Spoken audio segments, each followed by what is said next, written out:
Well, hello and welcome to Impact Online. My name is Kgosi Rankhumise and it's good to be with you today. I'm looking forward to our discussion. Such an encouraging message that we just heard right now, especially those last few words that says, if I could be just a little bit of who my father was, I would be a great father indeed.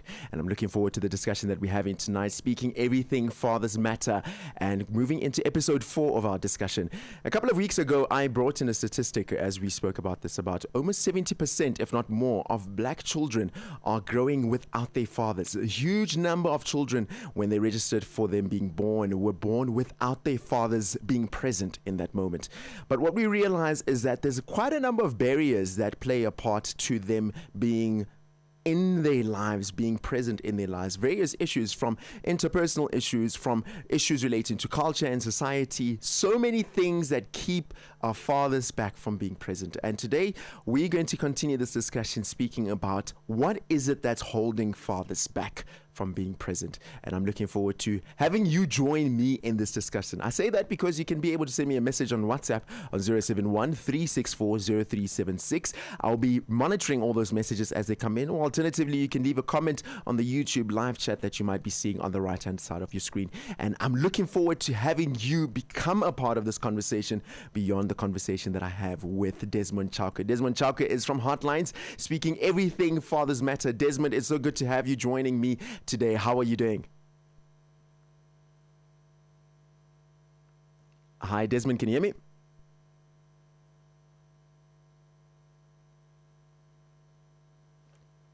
Seem to be having some sort of a challenge with hearing Desmond. We're going to have a look at what's happening over there in terms of getting Desmond back on the line. As I mentioned a little bit earlier to you, just to maybe bring these statistics into perspective, another view of those same stats is that it indicates that only 21% of children in the poorest quintile live in a household with both parents. It's a very scary statistic because compared to the 75% children from the wealthiest quintile, income is actually the problem more than what it is an issue of race. We realize that the money coming into the family is a bigger problem more than what it is relating to anything relating to race. And can you hear me now? There we have it. Desmond, can you hear me? How are you doing? I am good. And hello, good evening to the listeners at home and to the viewers also at home. It's so good to have you joining me. I was reading some statistics. I'm not sure if you might remember this when I was mentioning the percentage of children that's growing up without their fathers. And it's a scary thing. And there's various barriers. One of the barriers is institutional barriers, personal barriers, so many things that keep them back. One of the ones that we're always mentioning is a problem when it comes to cultural things. But I want to find out from you as we start this conversation, Desmond, what is actually holding fathers back? We have a couple of factors, Kgosi, and to the listeners, that are holding fathers back. And I remember that we mentioned some of them in the episodes that have passed, where we talked about cultural factors, where we talked about our history, where we came from. But also, we're looking at the obvious ones, which are just the inability to provide as a father makes one to be held back, because it simply means one does not have the confidence to come boldly and say, this is my child, because it can't provide. But also on a deeper level, there's things that cannot be controlled, like separation of parents, divorce, but there are others that are not so obvious factors that we might also touch on today. I think it's so true what you're saying, because the ones that you're mentioning, it's easy to be able to pin it down. You know, it's easy to say because the parents divorced, that's why the father is not present, or because of various things that we're able to see. But now I'm interested, like you've mentioned now, into those things that we don't see as easily, those things that are not so obvious. What are some of the ones that you might mention are saying are the reasons that fathers are being held back from being present? So the barriers that are not so obvious, that nobody sees, but we feel the actions or the impact of them. One of them being mental health, which is a big one, which is what we currently all dealing with. We're having to deal with. You open social media, you hear people saying, I haven't smoked, I haven't done a whole lot of things in a long time, but today I'm tempted to do things that can just numb me down. And for men who have been groomed for the longest time to believe they have to be tough or not to show their feelings or to be independent or strong, it has become very hard, Kgosi, to the listeners as well, for fathers to be vulnerable because in times of need, they don't know where to go to sort the help that is needed. And that is just one of the barriers that is holding us back. And I remember I was speaking about this issue of being vulnerable as a man, showing off the feelings, that one is actually experiencing. Because mental health is a big thing, and suppressed emotions we know what they can do to one's perspective in life and how they can affect one. But also, as we're speaking about the societal expectations that men are stereotypically seen as. Men are allocated the role of being a provider. It's rare that you see a man being seen as a carer, as one who can also raise the child. We relegate that role to women specifically. But showing signs of affection towards children as well is something that, that is one can expect a man to do, especially in our day-to-day lives as we grow up. But we do not see that because of the societal expectations. We spoke last time about the issue of how many men do you know who can say they know how to change a diaper? They know how to mix the formula. Those type of things are needed so that we establish deeper connections and attachment to the children at the various stages of their lives. Like I said in the last interviews, that the first 1,000 days of a child's life are so important. And if we neglect that, these are some of the things that can also hold men back from them expressing themselves as fathers. I think you've said something about those first 1,000 days, Desmond, that got me thinking. Could it be, the societal pressures that you've mentioned, it speaks towards the expectations and the things that we're saying fathers have to be strong and mothers have to be the ones that are caring for the child, and all these weird things that we've accepted as norms in our society. One of the ones that you've really reminded me of now, as you mentioned, those first 1,000 days, is the thing with the father being able to connect with the child emotionally. Do you think that's one of the things that is also holding fathers back from being present in their children's lives? Yes, definitely. That is something that is holding fathers back, because we understand that the mother's connection to a child is it's natural. It's something that they cannot even do anything about. But with a father, it is something that they have to do intentionally. We know that a mother, immediately when they hold their child, the scent that the mother emits and the breastfeeding connects them emotionally. But with a father, it's something that they have to work on. And we understand that most fathers have not been taught of how to actually show emotion or how to be emotionally involved because of the societal stereotypes that we've mentioned about being a provider. Just being there with your child, holding them, letting them know, feeling your heartbeat. And that's where the relationship actually starts. It doesn't start when they start speaking to you, understanding what you have to say. And that's what we are lacking, and we're trying to bring that message across to say what is holding us men is that we do not know how to emotionally be involved and care for our kids or children so that we can create the bond that is needed in the society, so that children know that they are loved, but they need to feel loved as well. I got a message that came in on WhatsApp from Mbuyi, who says, "Hi, Kgosi and Desmond. Vulnerability, guilt, and the inability to provide plays a significant role in fathers not being able to be involved in their children's life, not to be present in those moments." And there's something that, that's triggering me, so to say, in this thought process out of this message that Mbuyi has sent, that's making me think about, this is what the father is experiencing. But we also know that there's fathers that father a certain way because it's all they've seen. They are unable to connect emotionally because they haven't seen from their fathers who were able to connect emotionally. And to a certain extent, I think what we start to realize happening, and you can correct me if I'm wrong, is that eventually there's this weird resentment or pain or hurt that starts to build towards the father and their father. And that's keeping them from being able to be a present father. With that being said, do you think there is a lack of forgiveness that might be holding fathers back from being present, forgiving their fathers, in not being able to model the adequate picture of how to be a father? Because that's ultimately the first place they would have been able to learn how to be a present father. Definitely. I think what you just said is so true, and it echoes the sentiments of the listener who just sent the message on WhatsApp to say that because of the experiences that as we become fathers, because there's a model that we've seen out there in the world.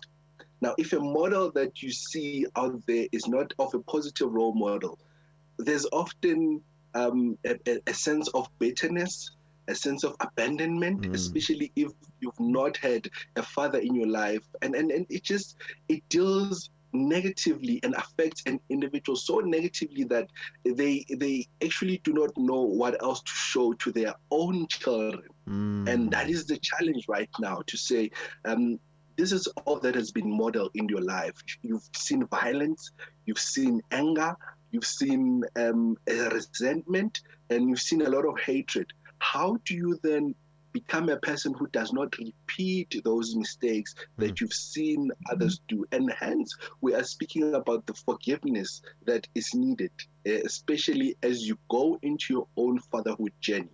There is a forgiveness that you need to do as an individual, to say, I have seen my father's mistakes, but I am choosing to be a present, a positive, a father that is there for my kids, who is a positive role model. But it's not an easy thing to do, because it's a program that has been programmed in your mind, and you just need to be mindful of the mistakes that have happened. But true healing often occurs if an individual acknowledges what has been happening in their life. So it takes an acknowledgement from you, but the acknowledgement only comes if you face the reality that your father did not play the role that was needed. And that many of us, actually, it's sad, but we carry wounds and that have been expressed to us through our fathers. And hence, you find that men out there are depressed, they are oppressed as well. But what can we do about this thing, Kgosi, and to the listeners? The first step, like I said, is to acknowledge your emotions. This is something very difficult for us to do as men, to acknowledge our emotions, but also finding someone who can discuss our father who wounds with us, and how it has impacted us on a day-to-day basis, even as we speak right now.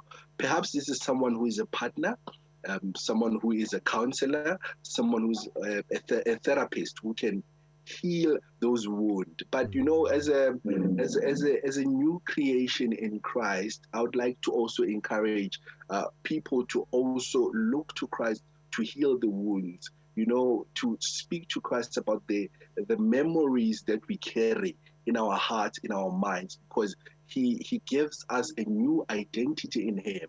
And I'm just encouraging everyone who's listening, the fathers out there who felt or are feeling the wounds of the absent father, to say, connect to that spiritual side of you, because God is a healer of every wound that you can think about. He is seeing this and he knows it. I think what you've also said, what you've highlighted for me in your response, Desmond, is really indicating that it's only when you realize that there is a wound that you'd be able to attend to the wound. It's only when you realize the hurt and the pain that's been caused by a father, or whatever circumstances it is. Sometimes it's not even just your father. It's a situation that you were born in and the family dynamics that you were raised in that make you a little bit on guard in your ability to be present as a father in that moment, that keep you at bay and hold you back, so to say, as a father from being present. I would love to hear from you who's watching right now on YouTube or maybe listening on Impact 103 FM, I want to encourage you that you send us a message on WhatsApp line using the number 071-364-0376. Alternatively, you can also use the live chat function that is available on YouTube. Also, if you're watching on YouTube, make sure to click that subscribe button, notification bell, that you know the next time that we have the discussion speaking specifically about Father's Matter. Now, Desmond, coming back to exactly what we're speaking about and the weight that it comes with being able to forgive and be able to be present as a father. I think what you're also highlighting, it goes back to something that we spoke about in previous weeks, that the ability to be vulnerable in those moments speaks greater volumes than that which you would do as a father and try to be the provider, which more times than not, society kind of says, well, let's see what you can bring to the table, not so much what you bring to your table in your emotions and being vulnerable in those things. Do you think that even in those areas of being vulnerable to something as close as the way the father was raised, do you think that also influences the type of example as a father that they set to their children? Definitely. You are the first role model that any children or child experiences is their father. So there is nothing beyond that can model how you present yourself to the world. So if your father was someone who was a workaholic, who showed the value of providing, but neglected the emotional aspect of raising you with affirmation, with love, with positive, building you up in your self-esteem, you will end up feeling as if the only way to be a man or a father is to be a provider. You're actually working towards that, but forgetting that the little things that actually make up your or build up a character of a young person is your time, your affection, your love, your affirmation. And those are the things that actually build up a person. Unlike, I'm not saying providing is not important, but it has been put on a pedestal that makes it difficult for anyone to model if they cannot do that. And it's something that it breaks my heart, especially during this time of COVID-19, where people are losing their job and they feel if they do not provide, their self-esteem is low. And hence that gap. Sorry, Desmond, I want to find out from you quickly, just while you're highlighting this. Why is it that it's so hard for men to express emotions? Why do you think it's such a battle to be able to not only express their own emotions and be able to be vulnerable with where they are, but to be able to express I mean, if you think about it, 2 weeks ago you were asking a question about helping your child as they ride their bicycle and talking about puberty that's coming up and leading them through the teens. Why do you think that fathers struggle with the idea of beyond what I bring and what it is that I can try to show you with my achievements, the idea of being present with you emotionally, to be able to worry about what makes you cry? Why is it so tough for men across our nation to be able to connect like that, which ultimately spills over into fathers? It's how we are raised. It's how we are built. More than that, it's an inbuilt response to societal norms.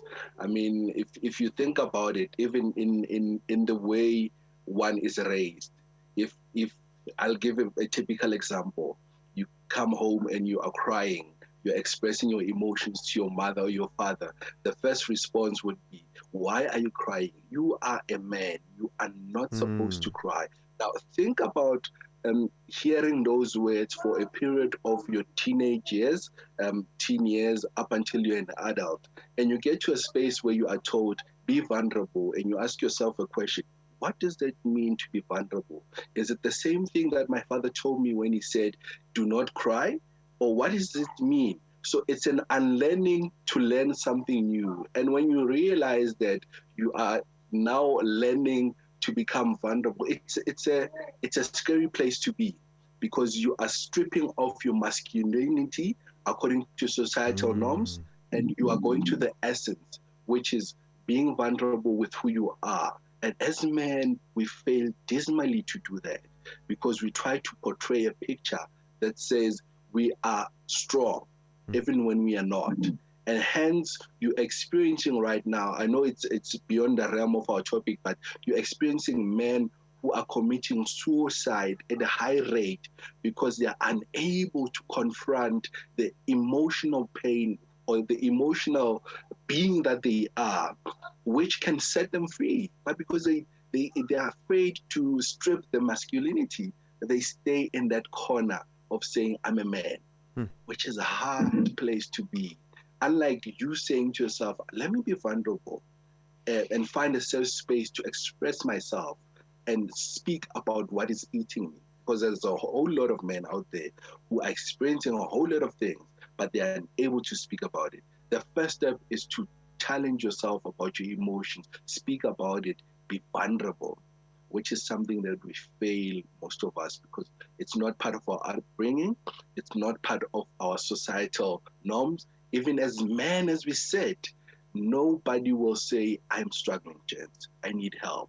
When someone expresses such emotions, you are then seen as a girl. It's a typical example to say, why are you behaving like a girl? Why do you want to show your emotions? Which is a societal way of saying, do not deal with it. But I'm here just to say to men and to you, Kgosi, listening, that let us be vulnerable. Let us speak about these things, because that's the only way we are set free. You know, the Bible says the truth will set you free. Yeah. And that's the truth that we need to confront right away as a matter of principle.